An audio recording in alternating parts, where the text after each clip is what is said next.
Thank you for being here. Thanks for having me. Abigail. It's been great visiting with you up till now this morning, and Likewise. I'm going to talk a little bit up front, and then we'll just get into a couple of these worldview questions, and we already talked about that a little bit on the ride over. But I just thought your book was absolutely fascinating. I thought it was essentially a very targeted case study about an area of LGBTQ+, and I love the way you focused in on with kind of a laser focus on one aspect of it. I think it was beautifully written. You're obviously a gifted writer. I think it has broader implications, beyond into families and even the trans human movement. You could even take it as relating to that. I have done a fair amount of reading in this area. The book I will cite to you is Charles Murray's Human Diversity, about race, gender, and class, where he kind of does his typical survey of the literature in that area, And I thought your book was just totally on point with what he said. And I would say, and this is getting into being too flattering, but of the many books I've read in relating to Praxis Circle, I would put it up there with Jonathan Haidt's A Righteous Mind as, I think, a book people need to read to consider themselves educated. Wow, thank you. I really don't think you can even think about what's happened in, let's say, the last 3 to 5 years, particularly if you're a parent, without reading that book. And so I just want to congratulate you on all that. It's funny to hear you say that, because when I started out with the topic, people looked at me like I was crazy. They sort of looked at why, the typical reaction was, that's such a niche issue. Why would you write a book about that? And it varied between, why don't, that's such a marginal phenomenon, why don't you leave those people alone? Which was the reaction I got on the left. And on the right, it was much more of a, ugh, why is that something you'd write a book about? I mean, sort of what's wrong with you? And, the reason I did was because, first of all, I had planned to write a book about sort of how young women were faring. And I came across this. A woman wrote to me, a mom, to tell me that her daughter had suddenly declared a transgender identity out of nowhere. And she was already starting testosterone. And in fact, this was happening all across the country. And I thought, well, why are so many young women trying to escape womanhood? And so it sort of fit into what I was already interested in. And it didn't seem like something I could avoid. I mean, the more I first wrote a piece about it for the Wall Street Journal, and I got permission to do that because they also, concerned about, whether this was a real phenomenon or just a very marginal one. And they allowed me to do it, and they were very supportive. But I wrote a piece about it, and we got 1,000 responses. And it was from people all over the country telling me not only was this a phenomenon, they knew it was affecting their daughters, and they wanted to tell me about it. And then the New York Times wrote a response. Their transgender columnist, Jenny Boylan, wrote a response to it. And she got nearly 1,000 comments, and they were mostly agreeing with me. So at that point, I realized, wow, this is a genuinely big phenomenon. It's not just, originally I had thought it would just be the one article, and that's what I had planned. And that at that point, I realized this is something much bigger that's affecting the country.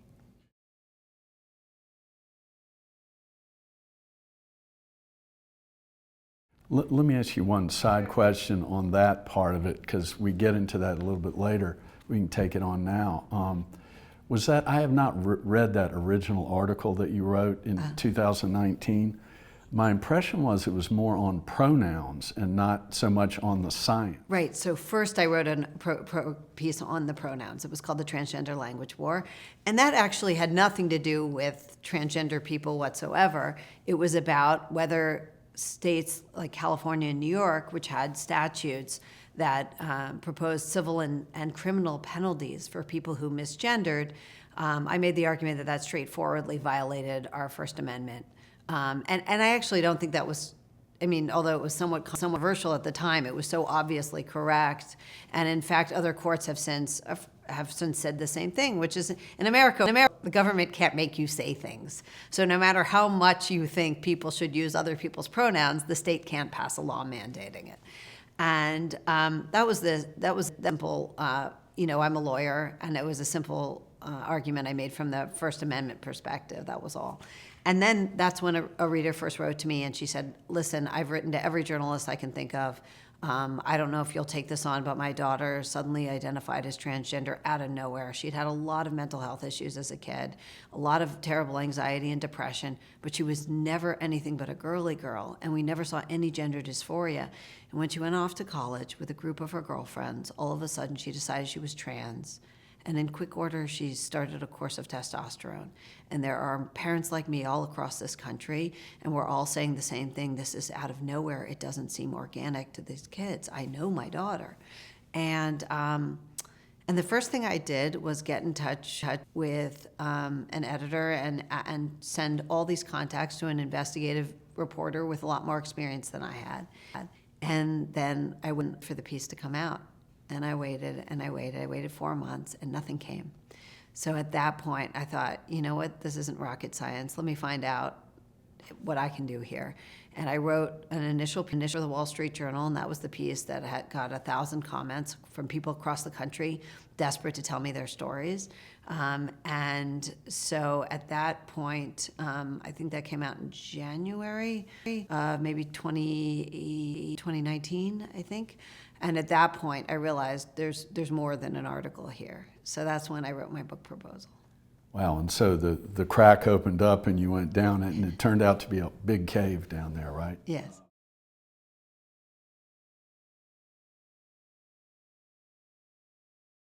So I think about it a lot, but I think about it from a slightly different perspective, and it's this.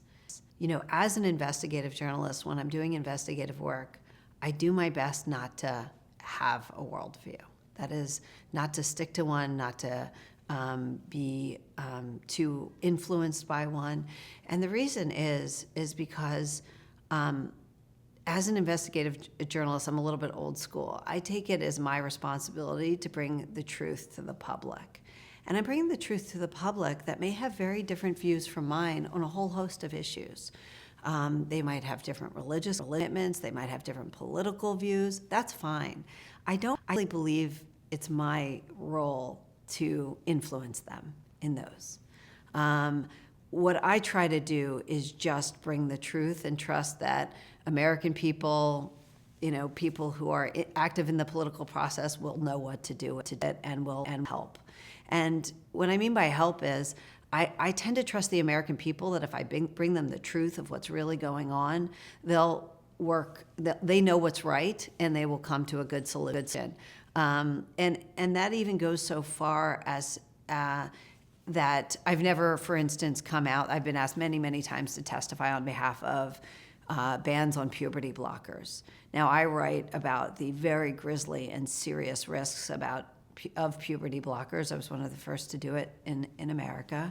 But I've never testified on behalf of bans. And the reason I haven't is my role, as I see it, stops at the door. So I bring everybody the truth as I find it, and then I leave, you know, political actors to decide what's to do with it, and the American people to decide what's the way of handling it. Now, that said, I do have one big prejudice. And that is, I really, really don't like being lied to, and I don't like being manipulated. It's completely constitutional for me. I don't like being asked to participate in a lie, and I have an extremely strong discomfort with lies. I think they're, people throw around the word dangerous a lot, you know, things that cause harm that really don't cause harm. But I actually believe that lies are harmful. Because if we don't know what's true, we can't protect ourselves. So I guess that's one, strong prejudice I have that I'll just be upfront about. But the rest, I do try to divest myself of, at least for the course of an investigation. Gotcha. You use the word truth a lot, and if you're a believer in truth, that means that I can eliminate about half of the worldviews out there that that you don't have.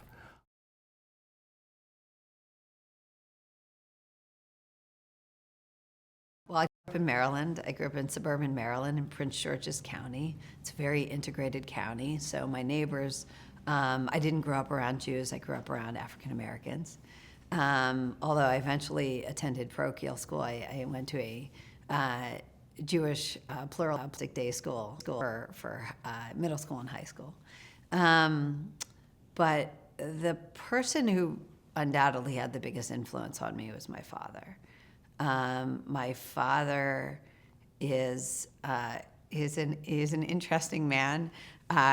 He, in so many ways, he influenced the way I thought and the things I wanted to do and sort of how I saw myself in the world.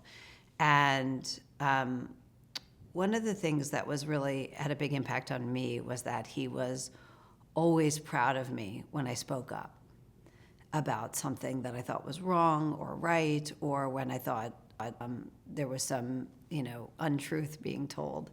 And he always made me feel that that was a very attractive and good quality for a woman to have. And the reason that mattered so much is because the first thing other boys in high school and middle school will let you know is that's the least attractive thing you can do. And they shame you. They make you feel ugly for it. And my father never let that happen. So that was one way he had a big influence on me. The other way is that my father was just a lover of ideas, and he always gave me to read. And I remember when I was a kid, I used to go with him to his law practice because he ran his own law practice. And I remember when I was in high school, he used to. We would stop at this light in Landover, Maryland, where he ran his law practice, and there would always be Nation of Islam guys hanging out there. And he would always get their paper, the final call. They gave it out for free, and he would roll down the window and get the final call. And this drove me crazy when I was in high school because, obviously the paper is very anti-Semitic and very anti-white and whatnot. And I realized at some point that he was doing this every time he would pass the light. He would pick up one of their papers. And I said, and I got very upset. I said, why are you doing this? In high school, everything embarrasses you. Everything different. And he said, well, there are adversaries. We have to know what they have to say. And he read their paper.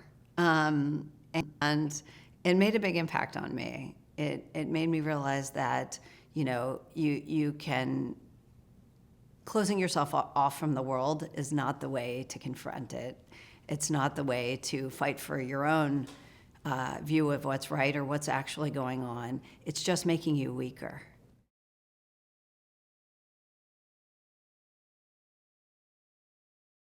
So at Columbia, first of all, we had the core curriculum, so I got the Western canon. That's why I had gone to Columbia. And it was wonderful. It was really wonderful. We had, obviously Western art, Western civilization. We had courses in Western philosophy. And there I studied philosophy. I wasn't intending to do that, but I did. I really liked it. I really gravitated towards it. And it was really good for writing. It forced you to be very precise and I suppose a little more rigorous. So it was a wonderful experience. And then I went to Oxford to do a graduate degree in philosophy, and they had a program at Columbia. There's the Kellett Fellowship. So I was one of the Kellett Fellows for 2000. There were two of us, and I was sent to Oxford. And what philosophy? Not to interrupt. Did you concentrate? Yeah, on Wittgenstein. So I studied logic and language. Mm-hmm. So philosophical logic and philosophy of language, and then I focused on my historical philosopher was Wittgenstein, and it was interesting. I wrote my thesis about vagueness, actually, which is, anyways, a little technical, but it's semantic vagueness in language. But the biggest impact Oxford had on me although it was a wonderful program and I learned a lot, was really that it occurred during the Second Intifada in Israel. And I saw a level of hatred toward Jews that I was totally unprepared for. I was in a small program. I did the B.Phil at Oxford. It was all male except me. And other people in my course were suddenly marching in the streets of Oxford under swastikas. Now, there were swastikas covering Israeli flags, but that was something I hadn't seen. These were friends of mine from my course. So, and of course, we got The Guardian at Oxford, which at that time was publishing cartoons of then Prime Minister Ariel Sharon, in which he's, pulling a head off a baby. So it really looked like something out of Der Stürmer. And that was really eye-opening for me. I had been so costed in America in a certain sense that I wasn't prepared for that level of hatred, frankly, at all Jews, but especially Israel. And then I returned to America and went to Yale Law School, and which at that time was a true paradise. I have very close friends from truly across the political spectrum because it wasn't actually relevant when we were in school. Now it wasn't CRT based. No. But not yet. But fairly very very left wing friends. We didn't. It wasn't an issue at all. This is the early 2000s, and today. Obviously, it's a very, very different story, and if you are part of the Federalist Society on campus, you're targeted. Most people don't know this, but the Federalist Society actually started at Yale Law School. It was that open an environment for people of all political perspectives, and it's definitely a little bit disappointing to see that change.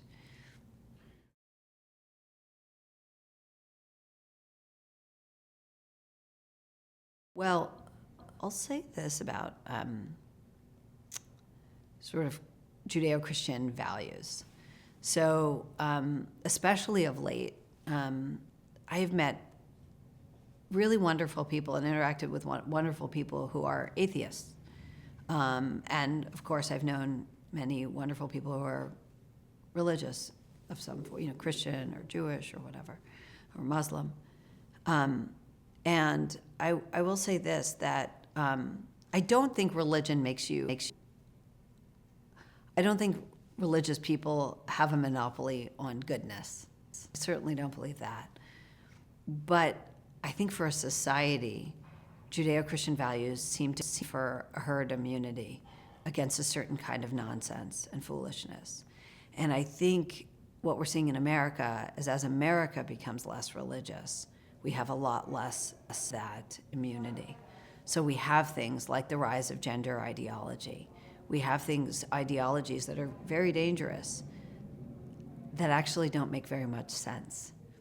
But people don't have conviction to shut them down or turn away from them. They feel that they must engage them. They must sort of blow oxygen on the fire.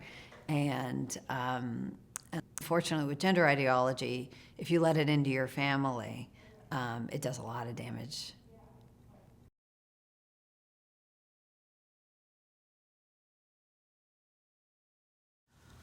Oh, well, it's funny. I don't think of myself as a brave person. Although I do get that a lot. It's we're all afraid of different things. I certainly am afraid every time my kids leave the house. But I really don't like lies. And I suppose my anger at the thought of a world in which most Americans are manipulated by a lie makes me angry enough that the fear disappears. I really, really don't like the way families have been ripped apart by this. And I don't like the way that parents have been so manipulated. Parents have been told, if you don't transition your children, your child, she will likely kill herself. That's about as coercive and manipulative and frankly immoral a lie as you can put to a parent. It's not true, and in the vast majority of instances, there's no basis to it. And it's an awful thing for a medical provider to say to a parent who's desperate and very worried for her child or his child. So that makes me sufficiently angry. And look, this is an ideology that has harmed. I was talking to an editor at one of the big mainstream media outlets, and they reached out to me because, of course, now they're all jumping on the bandwagon or whatever. Now that and I said to them, and this is true. In the 3 years since my book was published, that it took for your paper to finally admit the harms of these drugs and procedures, tens of thousands of American children have been harmed. Yeah, it's clear you're not thinking about your courage, you're thinking about the people you're helping. And you're very drawn to helping children, adolescent children, and parents. And there are other issues that are similar that draw your type people in. And I'll just leave it at that. And I thank you personally for that, because without people like you, we'd be toast. As a society, we would be. Oh, well, it's very kind of you to say. The thing is, it was interesting because when I first wrote the book, conservatives did not want to deal with the issue. The liberals were nervous about it because of the left. They were afraid of the left. They're still afraid of the left. And conservatives didn't want to touch it. They were kind of thought, that has nothing to do with me. Yuck was their reaction to, the various, and these are grisly surgeries. They're not easy to read. It's not easy to look at the pictures. And so they kind of wanted to turtle a little bit. And at some point I just realized, people are getting really hurt. Parents are being misled. Children are being, taken apart. And families are being ripped apart. And so at some point I realized, if people don't get their big boy pants on and deal with this issue, it's just going to keep marching on, and it has. I mean, this gender ideology has done a great deal of damage and continues to.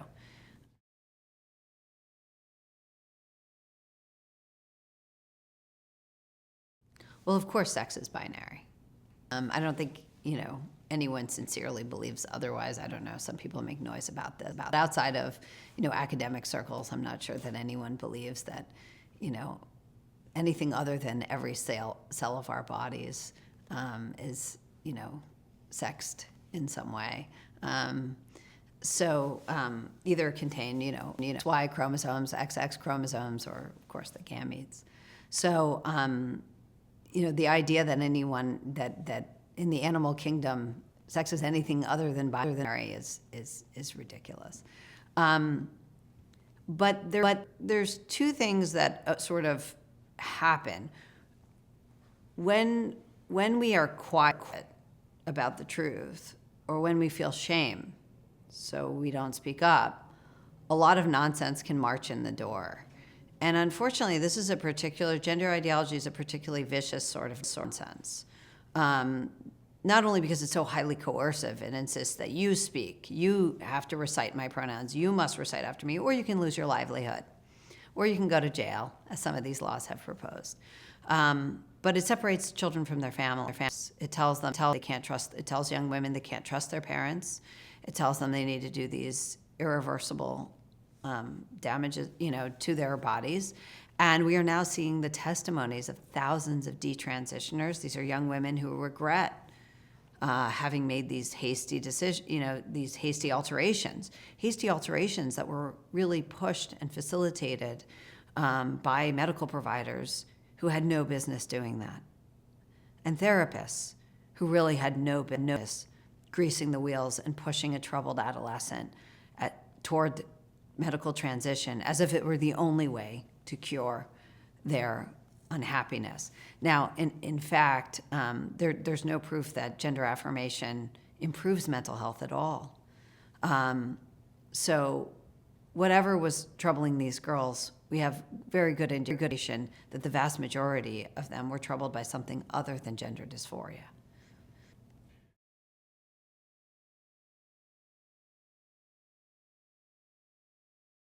So for over 100 years, we have a 100-year diagnostic history of gender dysphoria, and we know what this condition is. It's the severe discomfort in one's biological sex, and it always overwhelmingly afflicted males, and it began in early childhood, ages 2 to 4. But in the last decade, for the first time, we were seeing large numbers of young women with no childhood history of gender dysphoria deciding they had discomfort in their bodies and wanting to change their physical appearance through hormones and surgeries. This didn't look like gender dysphoria at all. It didn't begin in early childhood and was predominating among young women. And the strangest thing of all, it was exploding in friend groups. Lisa Littman, the public health researcher who did the original scientific research on this, found that there was a 70 times greater prevalence rate among friend groups, meaning you were 70 times more likely to announce a transgender identity if you were a part of one of these, if you were part of a friend group in which other kids had done that as well. These were numbers that pointed to the idea of social contagion. These were indicators that all pointed to the idea that this wasn't so much organic gender dysphoria as we had always known it, but a kind of social contagion, which means young people encouraging each other in an idea that there was something wrong with them, and they had this particular idea wasn't that they were so fat, because we know that anorexia spreads this way as well, or bulimia, which also does, but in fact this idea was I'm in the wrong body and I need to change. Isn't it true that if women who have this dysphoria just don't do anything, that some large percentage of them become comfortable being female eventually? Yes. So there have been several studies on this, many studies on this now, and they range the number of those who have gender dysphoria for youth who then outgrow it, if left alone, range somewhere between 68% and much, much higher, 85%, 90% outgrow it on their own. Now that's when we were leaving these kids alone. We're not doing that today. Today, the second a girl feels she's not feminine or she's not perfectly female, whatever that means, she is sure to have a teacher, a counselor, somebody tell her, a therapist tell her, maybe your problem is gender, maybe you're supposed to be a boy.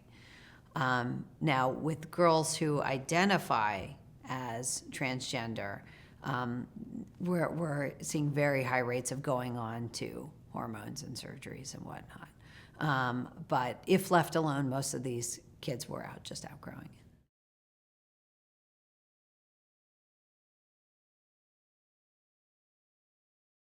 Oh, I think all young women, it's very natural to feel uncomfortable in your body as it's changing. I mean, I hardly know a woman alive who didn't. The difference is that girls don't spend as much time with each other anymore. They spend a lot more time online. So the moment it occurs to them that to their body, they go to the internet to find out what it means or what they should do about it. And there they find a lot of influencers, and at this point, a great deal of media encouraging them in the idea that actually they're likely transgender. Now, the idea that a girl actually what she has is gender dysphoria and she's supposed to be on this transgender path was always historically profoundly unlikely. You're talking about 1 in 30,000 women. So very, very small numbers. But today we're seeing 20% of seventh graders, girls in a seventh grade class deciding they're really transgender. So these numbers don't make any sense outside of social contagion.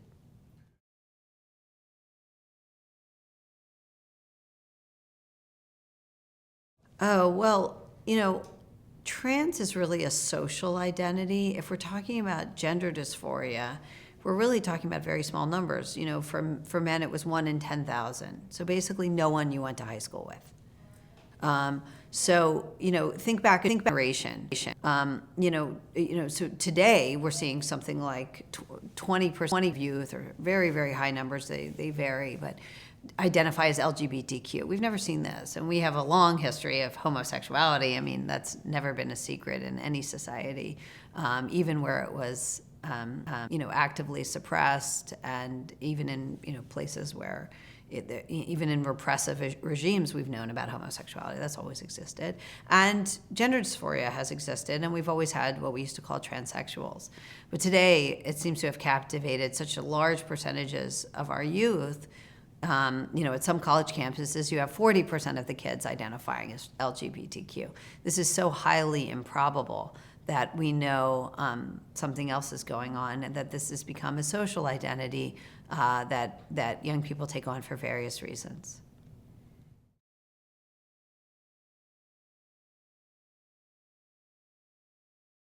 So one of the things I tried to be really clear about in the book was that my interest when it came to the book was in adolescent girls. And because they were making these changes at a time in their life that was so confusing, and because they seem to have a lot of other mental health issues, and because teenagers don't know themselves all that well. And that's the reason we don't let them get tattoos and do all kinds of other things that might permanently alter them. But when it came to adults, I felt very differently. I felt that any free society had to allow adults to make decisions about themselves that other people might agree with, might disagree with. We certainly allow men to, and women to, take on ultra hazardous professions. We let them become the bloggers and roofers, even though to some of us that seems like a highly risky thing to do. And by the same token, I thought, whether someone wanted to medically transition, that was generally up to them if they were an adult. Now, I have come to know a lot of people in the course of writing a book who are transgender or adults, and I interviewed them for the book. And I was, I personally became convinced that many of them were leading good lives, and they were very comfortable with presenting to the world in this way. I didn't do a study on it, but having interviewed and gotten to know many transgender adults, many of them, decided to do this transition after a period of a lot of reflection, a good amount of life under their belts, and very often with a mental health professional, to having talked it through, they were into the idea that this was right for them. So they underwent these profound surgeries that are extremely risky, but I think many of them came out the other end with a level of comfort that they said that they didn't experience before. Now, of course, I've also talked to people for whom the surgeries didn't go that well. These are very risky surgeries. There are surgeons who do, from what I understand, a superb job with that. There are others who are willing to take on these highly lucrative surgeries and are not as skilled as they should be. So I knew that it was a very risky thing to especially put a teenager through, or a child, especially because they were so highly likely to regret.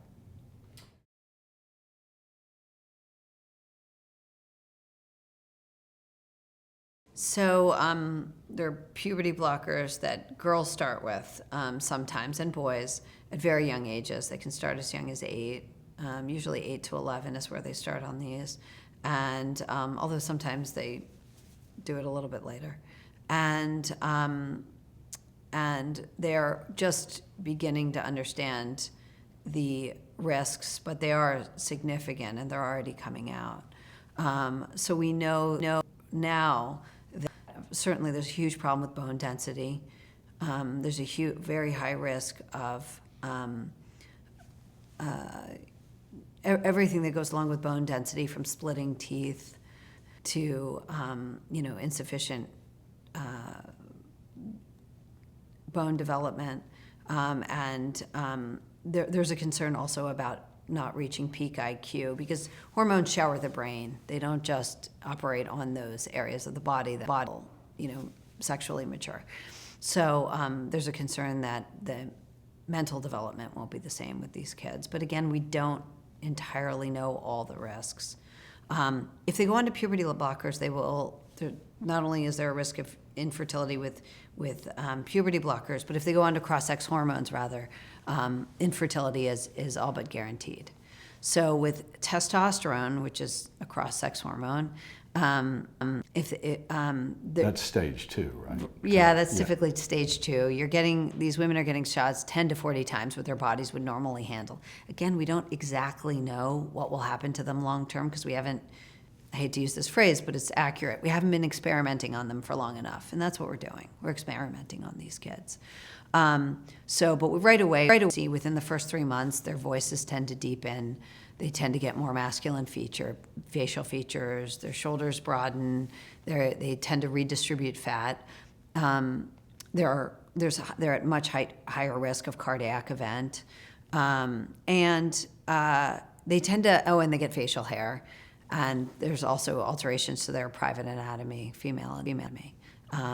A lot of those don't seem to go away. The facial hair doesn't seem to go away. The changes to private anatomy don't seem to go away. But then the voice doesn't change either, right? The voice changes, and that often doesn't go away. They're stuck with the masculine voice forever, or at least it seems like forever. Again, we haven't been doing this long enough to really know. But then there are the other things, psychic benefits, and that's part of why so many girls were attracted to this. They get a certain euphoria from going on testosterone, and it suppresses anxiety, which is these girls' chief problem. So in many instances, they tend to feel really good when they go on testosterone. Now, there are other ways to suppress anxiety, but they feel good, and the first thing they want to do is tell their friends. Men are good at being angry at everything, and it works. You forget about the other person, and you're happy with yourself. But anyway, go ahead. Yeah, so they do. They feel good about themselves when they start testosterone, and it feels tough. And it feels good not to feel weak and vulnerable. And one of the things that you go through as a young woman when your body changes is the first thing you feel is a new vulnerability that you're not used to. And it's scary. It's absolutely frightening when your body changes as a woman, and a little alarming. And those are the kinds of things that your friends and your mom, sometimes, depending on how well you got along with her, but definitely your girlfriends, helped you feel better about. And today, we're not seeing that as much.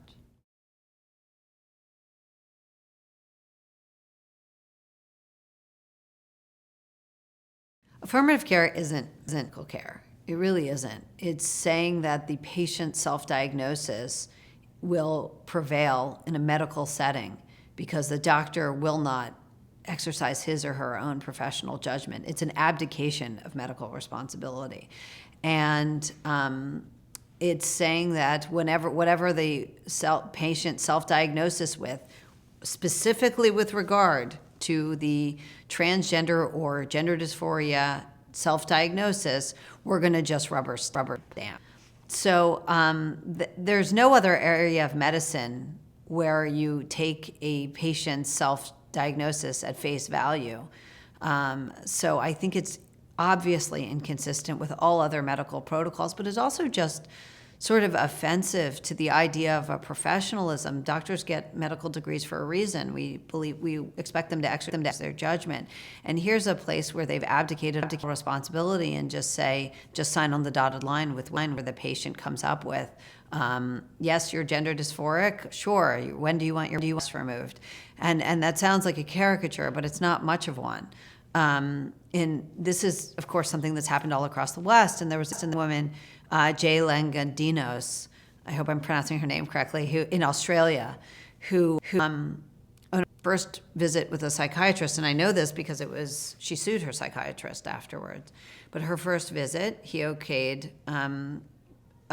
cross-sex hormones, testosterone. On I think a second visit, he okayed her double mastectomy, and by the third, he was taking out writing a script to a surgeon, a recommendation to eliminate her uterus, so for a hysterectomy.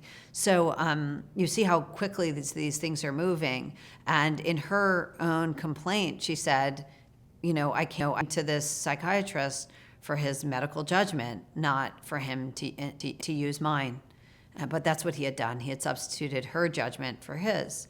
At least in the complaint, and I agree with that. When you go to a doctor in every other area, a doctor will say, "I know you think you're having a heart attack. Trust me, you're not. It's a panic attack," or whatever else it is. So I'm not going to prescribe the cardiac medication you'd like, or whatever it is. And here they aren't doing that.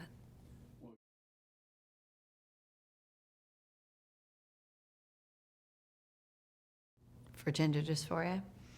So yes, Ken Zucker sort of pioneered this in Canada. Watchful waiting, although it had been used for years. And this was a treatment for kids who are profoundly uncomfortable in their biological sex. Again, it was overwhelmingly boys. And what they would do was in therapy settings, those trained in gender dysphoria who would probe to see what else might be going on in a child's life, why they were so uncomfortable in their biological sex. And sometimes there would be a story. Sometimes it was, my mom travels a lot for work. She only pays attention to me when I dress up in fancy dresses, or things of that nature. And the idea was to really see what was going on, but not go in with any predisposition about what the solution must be. Now, I interviewed Ken Zucker extensively. He does and has prescribed puberty blockers when he deemed them appropriate, or he recommended, I should say, because he's not a physician, but he recommended puberty blockers when he felt it was appropriate. But certainly in a minority of cases. In many cases, what these kids needed was general therapy, all the things they were unhappy about, and the solution was not altering their bodies. Yeah, that's what I was kind of trying to get at early on, that a lot of times they're underlying issues that if you get more granular in your diagnosis, you can pull these ideas out and help people along. Rather than focus on the fad that it may be, or turn it into a psychosis. I mean, I would just say that the mind is incredibly complex. I mean, the brain is an overwhelmingly complex organism, right? And when a kid presents for therapy or an adolescent presents for therapy, there are truly I don't want to say limitless, but a uncountable number of things that might be going on and might be impacting the child. And when a therapist quickly pushes one on, which therapists have been doing in this country, which is you're trans, the mind also has the ability to grasp for a solution and not want to let go. We all sort of have that bias. We want a quick solution. And it's very easy to persuade an adolescent that this is the cure to all their problems.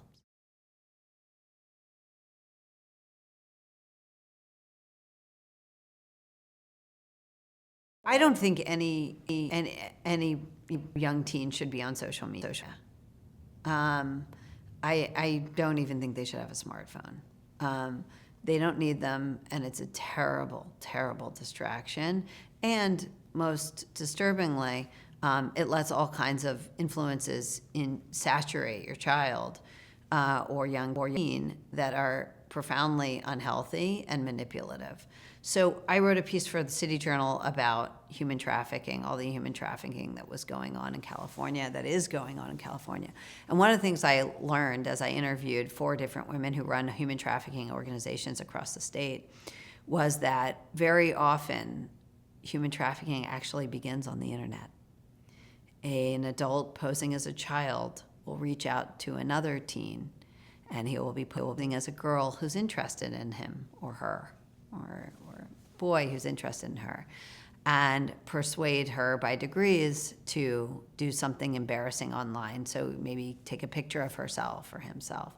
And then that quickly becomes grounds for blackmail if they don't go along with other things that adult wants. So I think that the internet allows kids access with adults we would never let into our homes. Now, you can't block off all internet, but the amount that's pouring in, the deluge, is too much. It's obviously too much. I mean, talk to any parent. Do you know how much happier their kids are when you take away their phones for a period of time? They sort of detox. You can observe this. So just any parent will tell you that their kids get a little crazy on these devices, and when they've been off them for any period of time, they sort of go back to a normal, healthy self. We know these things are unhealthy. It's amazing if you put a phone, and this is not news to anyone, in front of a 2-year-old child or 1-year-old baby. It draws them in like magic, and it's really not a good power at all. And our schools haven't done any help because they've convinced, all sorts of people have convinced that this is an educational program, and it never is, or it very rarely has any value other than, pushing the kid into the passive observer.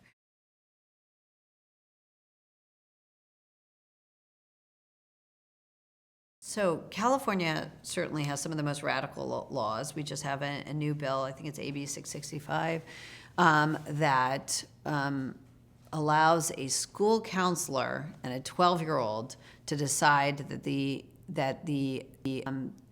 12-year-old should be taken from the parent's home, even where no abuse has been alleged, and placed in a residential care facility, including one of these LGBTQ youth centers, even if a parent doesn't affirm. That can be the basis for if it's good for the child's mental health. So basically, if the parent don't want to affirm the child's, if the parents don't want to affirm the child's gender identity, that can be enough.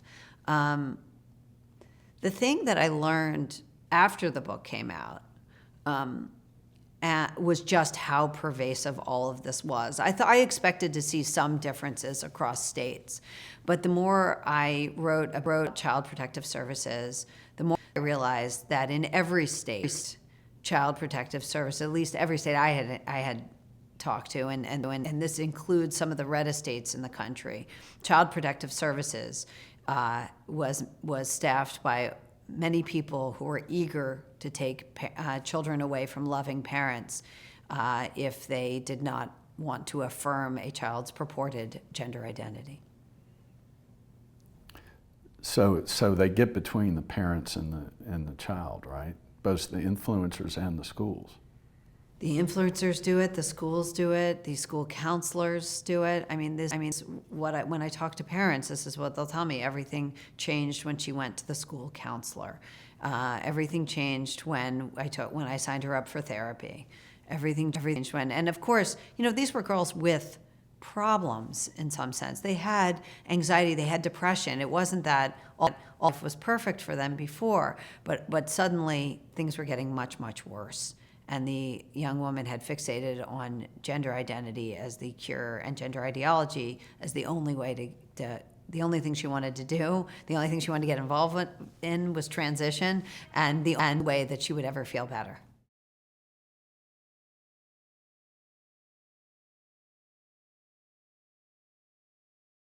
So I talk about, obviously, smartphones and, I don't like smartphones, just to be honest, not for teenagers. I really don't, but especially for young teens, for all kinds of reasons, the porn. And also these kids are much more sophisticated at using them than we are. I mean, the idea that you've blocked your phone, I don't know, I have kids and their level of sophistication with these devices and getting around them, there isn't a device they haven't hacked, including the school devices that are supposedly come with all these blockers and whatnot. So kids are very sophisticated getting around those things. But also, look, violent porn is not something you want your 8-year-old seeing, your 11-year-old seeing. You don't really want your young daughter seeing a woman choked within an inch of her life and thinking that's what sex involves. That's not That's not a healthy thing to grow up with. But more than that, and I think that in some sense, the root of this problem is that American parents allowed a vacuum to occur. We allowed a vacuum because we didn't exercise our own authority with our kids. We didn't make sure that they knew our values. And in that space, we let other adults come in and basically said, well, if you're not going to pass on your values, I'm going to pass on mine. And they did it successfully. We had so many adults come in and indoctrinate our children. And American parents who are affable, amiable, they want to get along, they tend to be moderate in all kinds of ways. They weren't prepared for this assault on their family.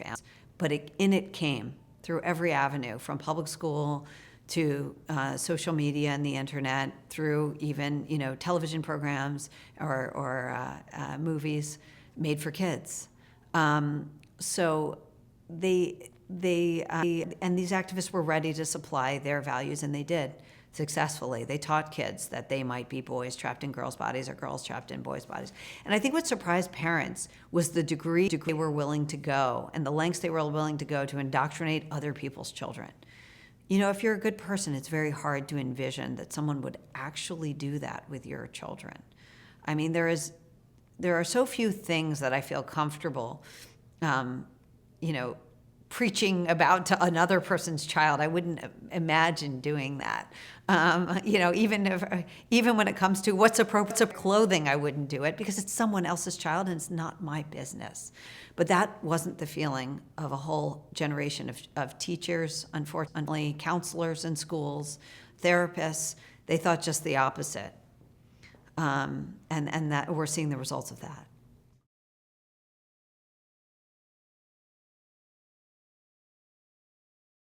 So I said that parents to vacuum when we didn't supply our own values. Here's what I mean. It's really important that your kids know, in this house, we believe the following. Whatever you're going to hear at school, you're a girl, you're my daughter. And believe it or not, that was enough to arrest this in most young girls. That's why it hit liberal families so hard, because they tended to approach this with greater open-mindedness when their kids came home. That's one of the things I learned. People who said to their, and by the way, why it hit the affluent, upper middle class so hard, the hyper-educated, they tended to be much more ambivalent about what they thought about those things, and nuanced as they thought of it. But actually, very often, the kid was just tested. And if the parent just said, no, honey, I'm not going to call it that, you're my daughter, you're always going to be my daughter, every Sexuality is an X, is marked with XX chromosomes and whatnot. That was often enough to convince a 12-year-old. Now, in cases where a young teen had already proceeded down this route for some time, I have seen success stories in which parents completely remove that child from her social world. But it's hard to do today when the internet follows you. You have to get involved and shut down those identities online. You have to shut down the social media accounts in which the kid is saturating in this new name and new identity and hearing it over and over. They're reifying it. And the parents who go along with it, they often think, oh, well, she promised me no medicalization. I hear that a lot. But don't worry, she promised me. Girl always does it, almost always. It's the moment they get a chance. And I've seen parents who had their daughters sign contracts and promised they wouldn't do it when they went off to university, and of course they did it within the first year. And look, I don't want to sound all-knowing. I didn't know this either until I interviewed them. It's not like it was obvious to me from the get-go. It wasn't. But this is what I learned from parents who've had their lives ripped apart by this.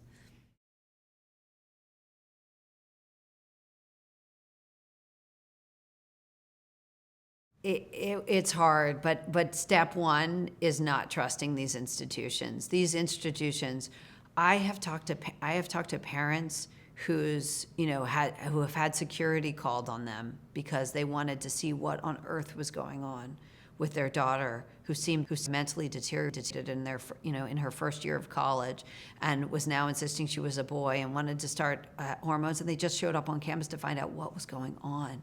Her text seemed erratic, her phone stopped. They were worried. Mm-hmm. And what does dean do? They call campus security on the parents. These are institutions. In our day, the campus security would put you in your bed and make sure you were, would wake up the next morning. That's crazy. These institutions will lie to you.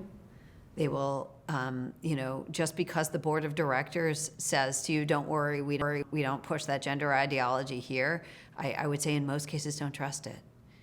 It's true. I've had people call me up and say, I'm thinking of giving to this or that school. Don't worry, I've made sure they've assured me they're not woke. I said, well, give me a moment to look into this, and then I call them back and I say, well, this is, if it's a parochial school or a elementary school, I said, well, they've got their librarians online promoting reading the newest transgender book to middle schoolers. So this is the same school. So somebody's not telling you the truth. And I think that's right. Our institutions, we say capture, but sometimes capture really isn't enough. It's corruption. It's rot. You don't go around introducing gender confusion in a young middle school population. It's an unforgivably cruel thing to do.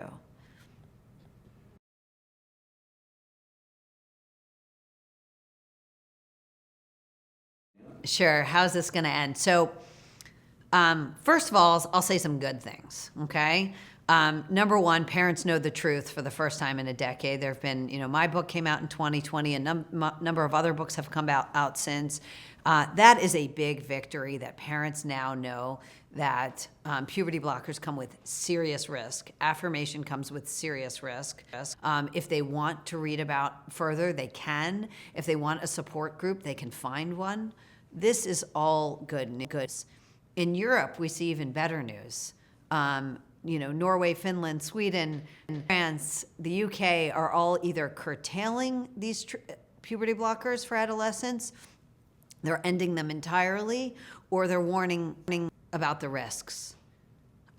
So they are far ahead of the United States in that. They have actually many of these countries have now done extensive follow-up reviews and found that there was no mental health benefit, and they've stopped them or severely curtailed them to research things, the availability of protocols like puberty blockers.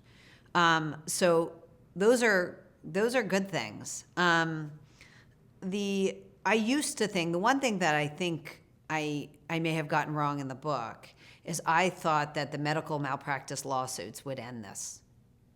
I'm less sure today, and here's why.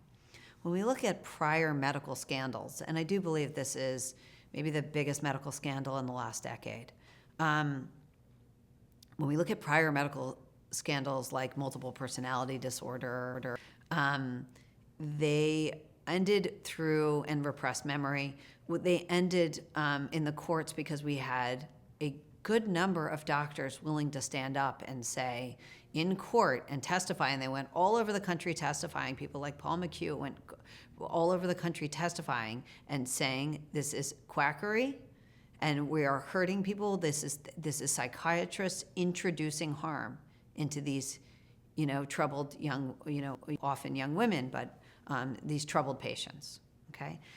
Today, we live in unfortunately a much more repressive America, or a much more fearful America, and we have too few doctors speaking up.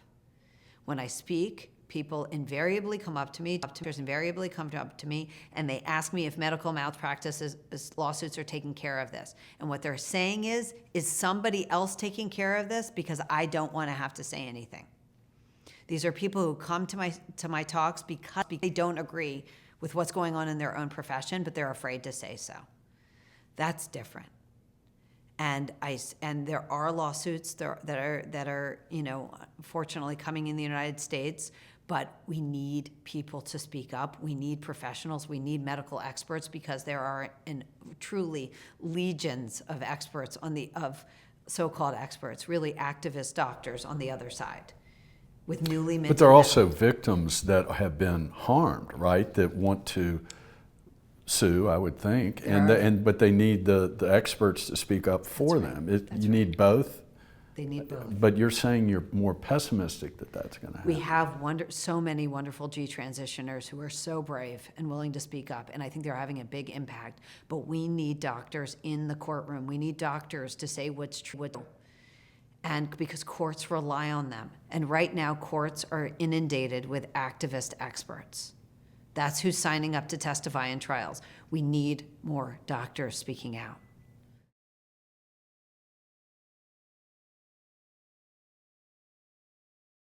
They've changed a lot. First of all, there's so much more fear today. Young adults, adolescents are much more fearful of each other. They have much less camaraderie. Remember that they walk around with a device that allows them to take each other's picture, humiliate each other potentially.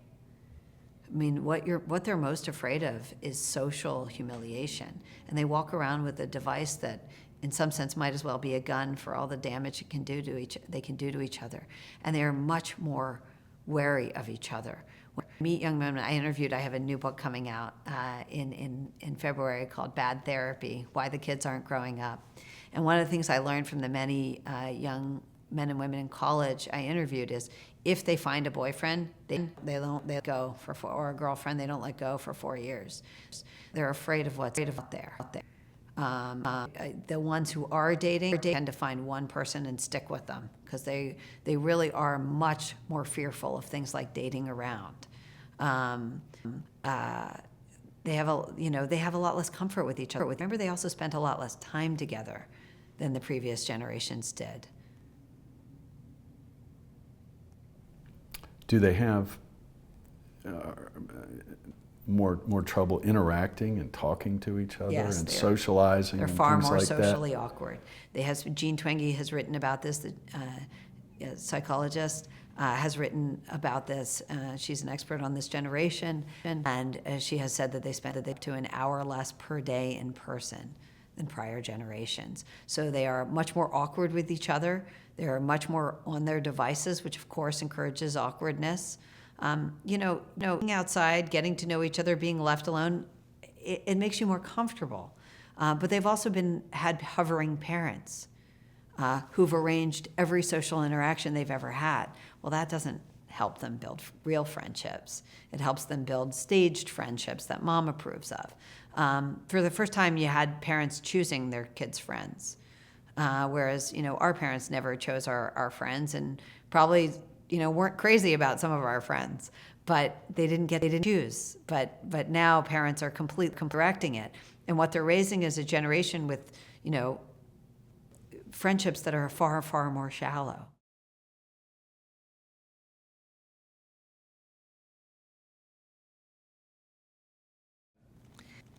Well, I think that parents were too trusting, and I don't fault them. I didn't know either. But I guess that one of the things that I've tried to do in my work is make sure parents are aware of exactly what's going on. And I've been really stunned by the number of people who are determined to undermine a child's relationship with her parents in this society.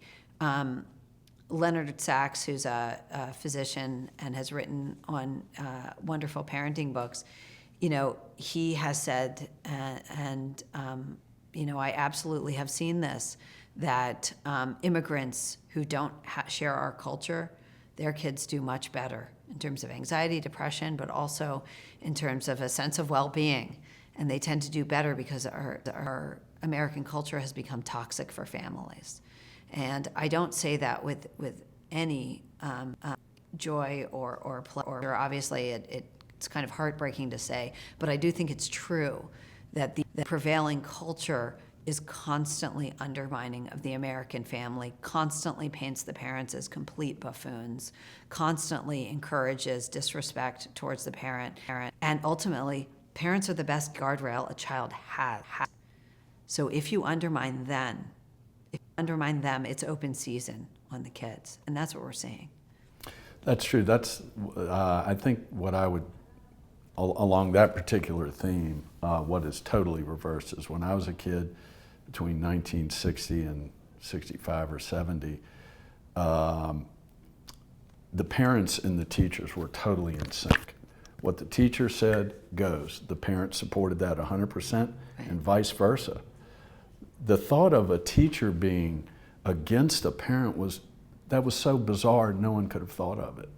It didn't mean you always got along with them. You know, it didn't mean that they always agreed on the judgment that was made about your child in school or whatever. But the thought that teachers as a group would turn against the parents was not contemplated in any way, shape, or form. Well, it's worth pointing out that teachers, unions, psychological associations were comfortable with this. They shut down schools for 2 years in some places? Yeah. No. Is absolutely unconscionable. Oh, you're talking about the pandemic and I'm and talking that. about Yeah. the pandemic. Right. So that ought to give everyone an indication of who's actually looking out for the kids. There is not a parent, I don't know a parent who wasn't desperate to get their kids back to learning, back to routine, knowing that they were at least risk from the virus. They were at lowest risk. Yeah. And our society really turned its back on the kids. And parents were outraged, but parents were sort of howling into the wind. And I hope, and I think it was, a wake-up call for parents that nobody really had their back.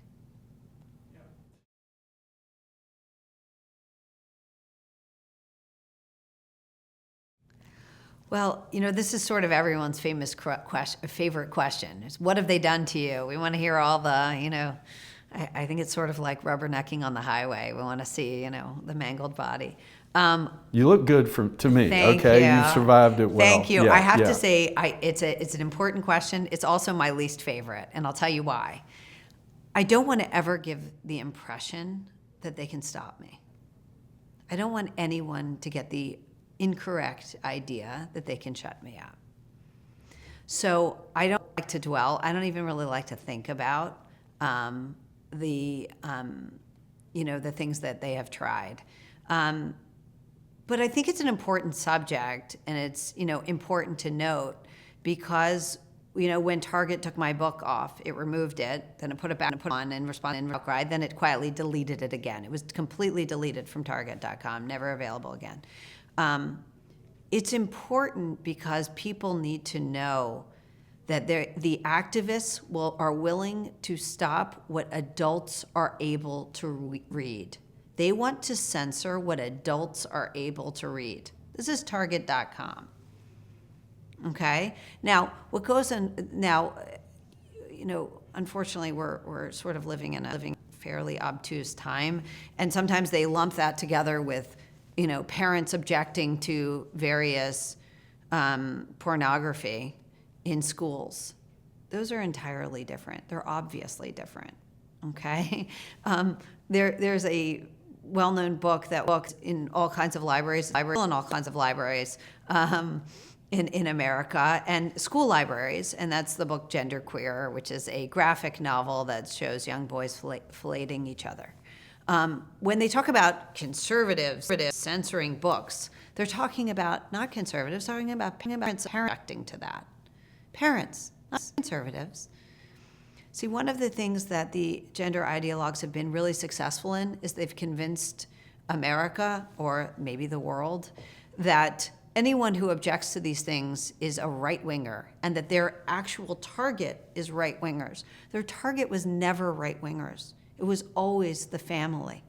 It was always children. It was always women. If you look at what they've done, all the measures to secretly change a child's name and gender behind their parents' back, the efforts to take a parent's custody away if she doesn't affirm, the efforts to put biological men in women's sports, the efforts to put biological men in women's prisons. Those aren't right-wingers who object to that. Tina Navratilova is not a right-winger. J.K. Rowling is not a right-winger. It's women and children and families are after the activists. And the target. You're not technically a right winger, right? Am I right about that? Jim Bacon said you're a classic liberal in a sense, or I don't know what, I don't mean to get off on that, but my point is you're not a right winger. Anyway, so am I wrong, or? Well, Is that a loaded question? Well, when I do these investigations, I do try to keep politics out of them. You go on truth and not truth. I do. Okay. I do. I try to keep politics out of them because it's not helpful. Okay, so you can continue. Sure. Continue. Okay. Sure. But they tried to. I admire that totally, by the way. Oh, we could talk about that also, but go ahead. The target was never right-wingers. It was always women and families. Okay, that's why they actually were never. None of their measures have attacked right-wingers, a fairly marginalized group, and not particularly effective in the culture wars. So, but they then smear anyone who challenges them as a right-winger.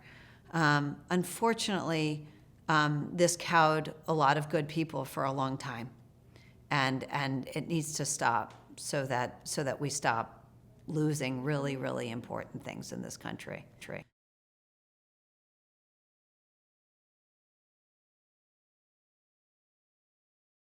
It's not about politics.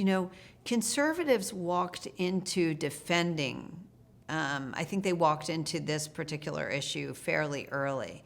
And I think partly because they had less to lose than liberals did, because they were already low status. So they kind of, were more comfortable fighting for what they believed. Liberals had a lot more to lose, and they genuinely did. Look at any liberal any liberal station or mainstream media, their advertisements versus the advertisements on Fox, right? We know that they had more to lose. Martina Navratilova lost an endorsement deal for standing up for women on these issues. So I think it became, in America, thought of as a conservative issue. In England, it's not, which is why, my book was widely reviewed across the press in England, because it's not a conservative issue. It's not a political issue. And honestly, what's happening to young girls and their bodies, and whether these medical protocols are safe, they should never really have been a political issue.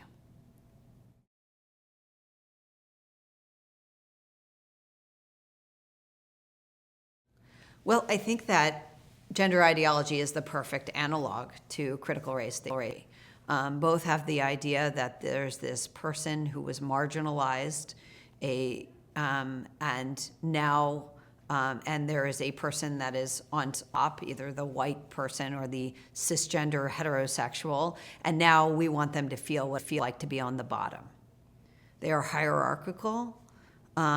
They believe in, gender essentialism or racial essentialism, and for that reason, they're fairly hateful. But they have captivated, obviously, our universities, and it's led to an incredible intolerance. The fact that I'm so guarded when I go to universities that I need to be is preposterous. It's absolutely preposterous. There are people who are actually fighting wars and in danger right now, and the idea that I need to be protected from university students who might throw things at me because I say something that upsets them. I mean, imagine the level of insecurity and fearfulness in American young people if they become enraged by someone who says something that upsets them. It really dishonors the men and women of this country who fought for America, who created America, who showed tremendous bravery, that today's young Americans are so terrified of someone saying something that upsets them that they need safe spaces. Yeah, it's hard to believe. It's a psychosis, and I think that's a word you use some. But it's a much broader psychosis than just trans issues and sexual issues. But catering to it doesn't help. No. For sure, that I can tell you. And I would just say for parents, the best place to start telling truth is with your own kids.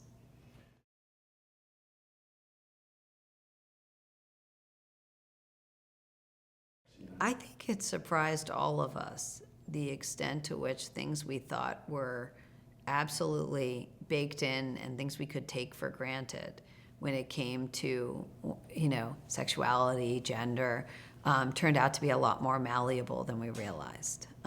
It certainly surprised me when you have, social groups and putting various gender identities and sexualities, and suddenly so many young people signing up for them. Realize that there's a social element that many of us weren't even aware of. We took these things as fixed. And I think that they're much more in play than we realize. So you would weight it fairly strongly on nurture, right? As what determines how Abigail behaves, or do you see where I'm going with that? I think nurture plays a bigger role than we realize. Male and female sexuality is a little different here, Okay. from what I understand, having interviewed sexologists and other people who are expert in these matters. There's no question that homosexuality has always existed in the population, going back as far as you'd like to. So, it's not something that is in any sense just a fad or anything like that. I would never suggest that. But I do think that the proliferation of neo-sexualities and gender identities as no doubt has a social component that and a nurture component that I don't think was fully appreciated.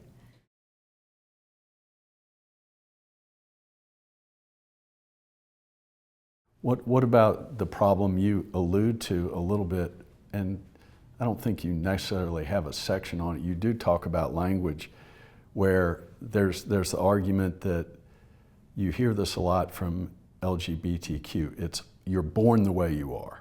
You're 100% born the way you are. I can't help it.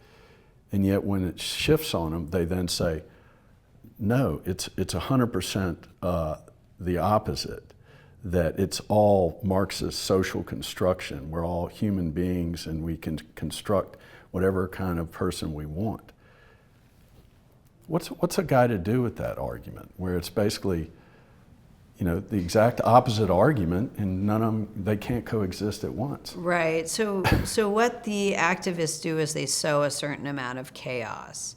So, I really focused in my work on what all this was doing to young women and families, because if you get into the ideology, all they do is shift on you. So I'll give you an example. The classic one is gender fluidity.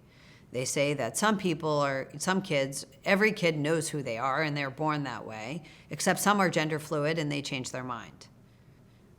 Well, what does that mean? Why would we put a child who might turn out to be gender fluid on hormones and surgeries? Because you always have to do what they say, right? Well, what about a parent who says they don't want to go along with it? No, the parent's always wrong. The child knows best.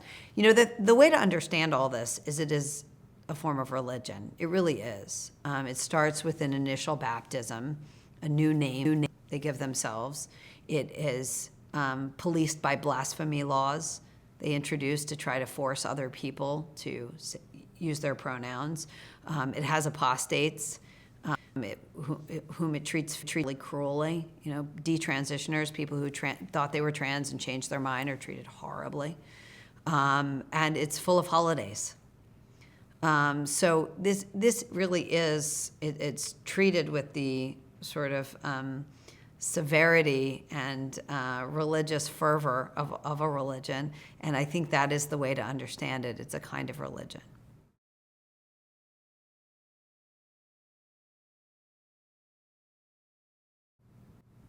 It's a good question. People always ask me, what are they after? I think that there is a real asymmetry here. People who want to build families, build things, they can answer that question clearly. But there are also vandals in the world, people who just want to create chaos and tear things down. And I think that there are people who have given sophisticated answers to this question and studied the ideological roots. But for my own purposes, I tend to think that for most of us, unless that's a particular interest of yours. I think for most of us, it is not, I don't want to say a waste of time, but not a good use of our energies to sit and try to unpack all of their views, because they're always changing, and thereafter, because that's always changing too. But it's a profoundly destructive impulse. We could sit around trying to figure out why someone would possibly spray paint the front of a store, a beautiful store that's owned by a shop that's owned by a couple. Why would you do that? And we can spend a whole lot of time worrying about why you would ever do something that cruel. Or we can just guard against it and push back on it and make sure that stops happening and doesn't happen to our stores and our families. And I prefer to focus on that, but it's... I 100% agree. I call it reasoning with the crazy man. If they're nuts or they're nihilists, then there's no point in reasoning with them. You just have to control it. It is. Remember that the gender ideologues always had a lousy hand to begin with. It made no sense. Their hand made no sense. Yeah. A boy trapped in a girl's body makes no sense. Yeah. There is no empirical proof of it. And all it is some sort of metaphor, except that it has to be taken deadly seriously. And of course, the protocols aren't metaphoric. They're real surgeries and hormones. So, they'd never had a good hand, but what they had was coercion. When good people fell silent and felt some shame in opposing them, they felt embarrassed for various reasons. They felt like anything cloaked in civil rights they couldn't oppose if they wanted to be good people. Into that open field marched an army, and they advanced, and unfortunately pushed this really half-baked ideology all the way through our institutions. It's in courts, it's in schools, it's in universities, it's in medical accrediting organizations. So we certainly have work cut out for us in bringing truth to light and really clearing out the lies.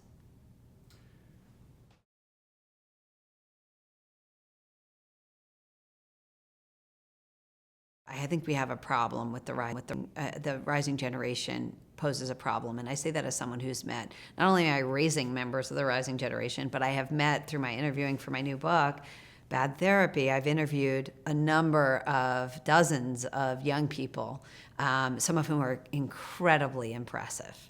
Many of whom are incredibly impressive. They're incredibly articulate. They're incredibly articulate, but I think as a generation, the problem with how they've been brought up, they've been too little freedom and too little responsibility around physical dangers and things that involve their own judgment, and too much freedom around things like, what should my name be? What should my gender be? What should my religion be? Sort of foundational things for a kid. And parents sort of left that up to them. And the problem is they left a space for activists to come in and supply a religion called gender ideology, or supply a view of things like the First Amendment, which was suspicious or a suspect. So I think we really failed to teach the rising generation the American religion. We failed to teach them why the First Amendment is an absolutely miraculous, part of law. Why equal protection is so important, why due process is essential. And unfortunately, we let those erode, and people were only too happy to warp the next generation's understanding of those things. So I think the one thing that young parents can do right away is teach their own kids what they believe.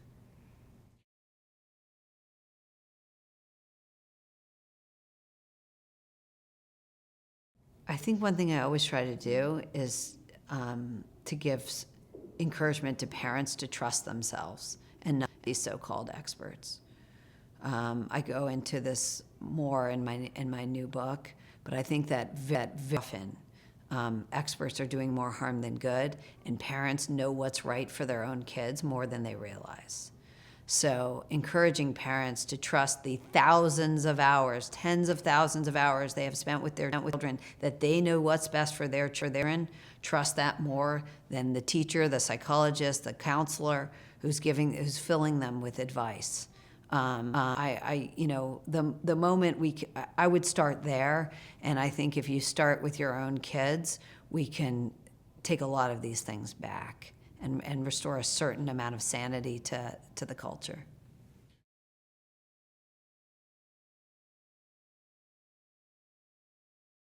To me, people my age are saying this feels kind of like the 60s, except we haven't had assassinations yet, and we don't have people are so angry and protesting, but nobody's dying in a war over in the jungle.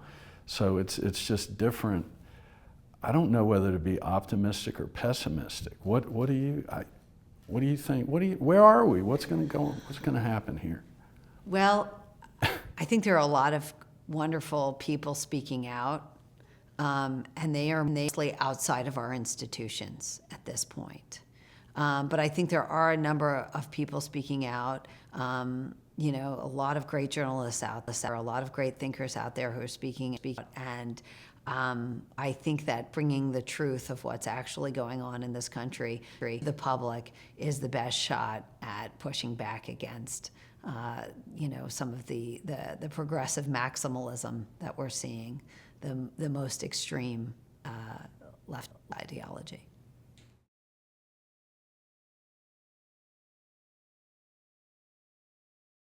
My publisher, I'm not allowed to talk too much about my next book because it's a little too early, but I'll tell you, I'll give you this. So it's called Bad Therapy, Why the Kids Aren't Growing Up.